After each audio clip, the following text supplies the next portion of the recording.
see, now we have seen the causes, we'll go jump into the symptoms.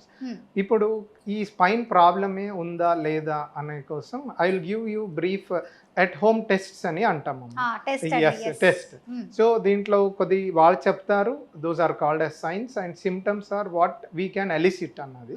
So ఒకటి Schober's test అని ఉంటుందమ్మా. షోబర్స్ test అంటే ఒక వ్యక్తికి who is suffering with spine disease, you should make him stand straight. ఒక scale నుంచి mark చేసుకోవాలి వెన్నపూసలో. Then you should ask him to bend forward. ఆ బెండ్ ఫార్వర్డ్ అయ్యాక ఆ స్కేల్ ఏం మెజర్మెంట్ తీసుకుంటామో it should be more than 2 centimetres. అంటే అది ఎక్స్టెండ్ అవుతుంది. అంటే ఇప్పుడు 10 సెంటీమీటర్ వచ్చింది అనుకోండి, ఎక్స్టెండ్ అవుతే it will go more than 15 centimetres. If at all ఇది అవ్వట్లేదు అంటే he has some spine problem. This is one of the test. Second test వచ్చేసి heel walk and toe walk test అని అంటామమ్మా. ఇంట్లోనే ఎవరైనా స్పైన్ నుంచి ప్రాబ్లంలో బాధపడితే చిన్న టెస్ట్ ఇంట్లో వాళ్ళు మీరు చెప్పేది ఏమంటే మడం పైన నడవాలి.